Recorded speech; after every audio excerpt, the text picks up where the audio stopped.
এবারের ভোটে মমতা ব্যানার্জির পরিবর্তন চাইছি, আর পরিবর্তন হিসাবে বাংলার মাটিতে দাঁড়িয়ে বিজেপি ছাড়া আর কাউকে দেখতে পাচ্ছি না। সিপিএম যখন প্রতিপক্ষ ছিল, বিরোধী দল ছিল, তখন নবান্নে গিয়ে তারা ফিশ ফ্রাই খেয়েছে। বিজেপি অধ্যুষিত যে রাজ্যগুলো আছে, আমাদের বন্ধু বান্ধব আত্মীয় স্বজন সেই সমস্ত রাজ্যে কাজ করে।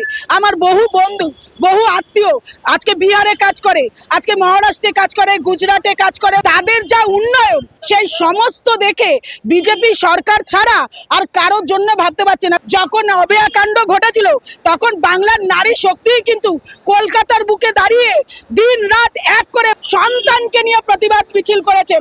তাই আগামী 26-এর নির্বাচনে বাংলার নারীদের ভোটই বাংলায় নির্বাচিত সরকারকে পরাস্ত করবে, এটা আমরা নিশ্চিত। 500 টাকা দিক কি 1500, যাই টাকা দিক সেই টাকা দিয়ে বাংলার মায়েরা, বাংলার মেয়েরা আর বাংলার নারীরা কখনো নিজের সন্তানের ভবিষ্যতের সঙ্গে ছেলে খেলা করবে না। তারা জানে যে সন্তানের প্রজন্মের ভবিষ্যতের জন্য চাই ভালো শিক্ষা, চাই চাকরি, চাই গণতন্ত্র ব্যবস্থা। 1500 টাকা দিয়ে যে সন্তানের যে ভালো করা জানে তা বাংলার নারীরা জানে।